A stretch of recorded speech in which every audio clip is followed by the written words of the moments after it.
So এটা হচ্ছে আমার পুজোর দিনের ব্লগটা, যেটা আমি ছাড়তে পারিনি। সো এই যে আমার ছেলে ঘুমিয়েছিল, তারপর এটা হচ্ছে সকাল থেকে ভোগ আরতি হচ্ছে, দুপুর হয়ে গেছে, ধরো 10টা কি 11টা বাজে। তারপর আমার ছেলে উঠে আমি ওকে স্নান করিয়ে দিয়েছি। ওর এখানে একটা দাদা পেয়ে গেছে, ওর সাথে খেলছে। অ্যান্ড এখানে এখন অনেক প্রচুর আস্তে আস্তে মানুষ ভিড় হয়ে যাচ্ছে। এই যে আমরা ফটো তুলেছি, ওর বাবা, সবাই কথা বলছে।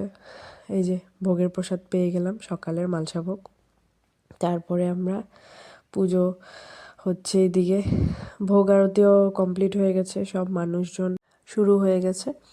এই যে ঠাকুর ঘর আমাদের পিসির ভিতরেরটা খুব সুন্দর, আমার তো এত ভালো লাগে, বাপরে। এই যে ভোগ আরতি হলো দুপুরের, সেটাই দেখাচ্ছি তোমাদেরকে। সবাই বসে আছে, অনেক প্রচুর প্রচুর লোকজন আসে। বলবো তোমাদেরকে, এত গরম পড়েছে কলকাতাতে, বাপরে। এই যে সত্যনারায়ণের সব রেডি হয়ে গেছে, ব্রাহ্মণ এখন পুজোতে বসছে। আমার তো এত গরম লাগছে যে মানে কি বলবো, আমি আবার স্নান করতে চলে গেছিলাম। এই যে পুজোতে ওরা বসে গেছে, আমি মানে জাস্ট এত সোয়েটিং হচ্ছে, এত সোয়েটিং হচ্ছে, মানে কি করব। আমিও স্নান করে চলে আসলাম। আমার হাজব্যান্ড সবাই, ওরা সবাই স্নান করে নিয়েছে, কারণ এত গরম। দেখো, স্নান করে এসেছি তাও সোয়েটিং হচ্ছে, মানে এত গরম এখানে।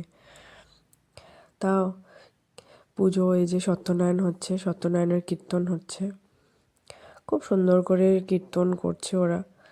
আমার তো খুবই ভালো লাগছে। আর কি বলবো, কলকাতাতে থেকে ওই জায়গাটার থেকে আর আসতে ইচ্ছা করে না।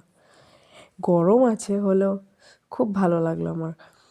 ওইখানকার মানুষ বলো, সবাই খুবই ভালো আছে। তো আজকের